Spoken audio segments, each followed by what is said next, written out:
Assalamualaikum warahmatullahi wabarakatuh. Perkenalkan, nama saya Juliar Naulandari dari program studi agribisnis NIM 18032110134. Di sini saya akan menjelaskan estimasi model fungsi produksi stokastik frontier yang telah saya analisis.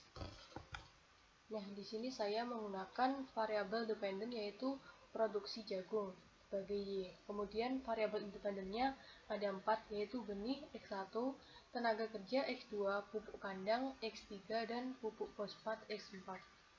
Nah, jenis data yang saya gunakan adalah cross section dengan jumlah responden sebanyak 120. Berikut ini merupakan tabulasi data. Pada sebelah kiri merupakan data yang belum dilenkan, sedangkan yang tabel sebelah kanan merupakan data yang telah dilenkan. Ini merupakan lanjutan dari tabulasi data. Setelah dilakukan analisis frontier, mendapatkan hasil output seperti berikut. The final MLE estimate. Kemudian seperti ini.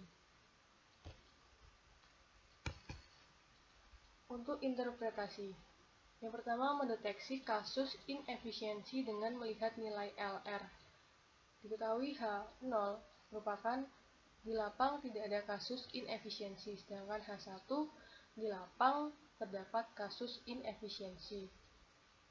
Dari nilai RL tersebut diketahui nilai kode PAM adalah 5,13, maka nilai LR lebih besar dari nilai kode PAM.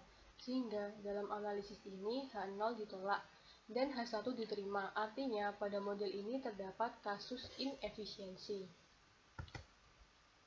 Kemudian presentase error term yang melihat nilai gamma. Diketahui nilai T tabel sebesar 0,676611 dengan alfa 5%. Maka nilai T hitung lebih besar daripada nilai T tabel, sehingga 99,99% error term disebabkan karena inefisiensi teknis. Sedangkan sisanya 0,01% disebabkan oleh resiko, sehingga menunjukkan bahwa model ini cocok dengan data yang dimiliki.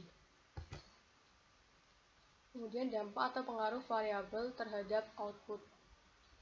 Menggunakan alfa 5%, nilai T tabel sebesar 0,676611.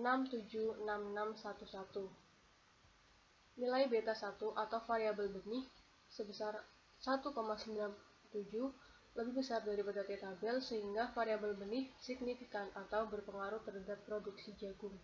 Artinya jika variabel benih dinaikkan 1%, maka output akan meningkat sebesar 2,19%. Yang selanjutnya nilai beta 2 atau tenaga kerja sebesar 1,86 lebih besar daripada T tabel, sehingga variabel tenaga kerja signifikan atau berpengaruh terhadap produksi jagung.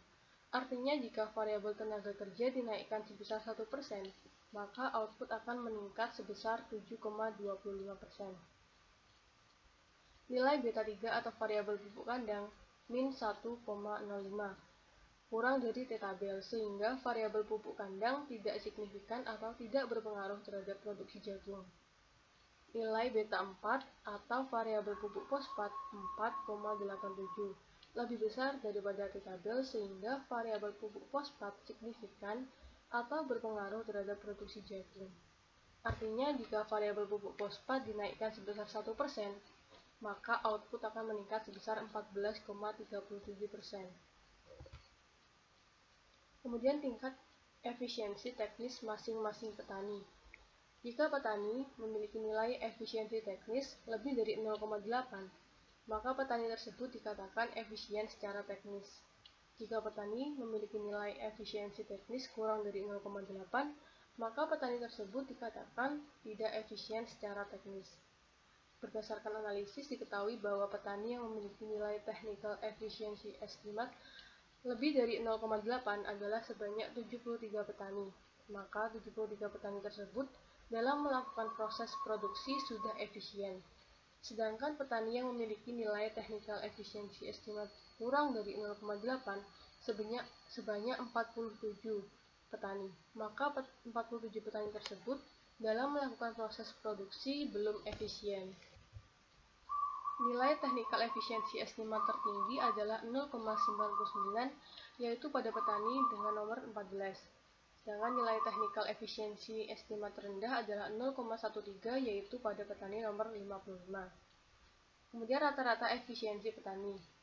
Rata-rata efisiensi yang dicapai oleh petani di daerah penelitian adalah 0,814, yang artinya jika dilihat secara keseluruhan atau secara rata-rata, petani di daerah penelitian sudah berproduksi secara efisien.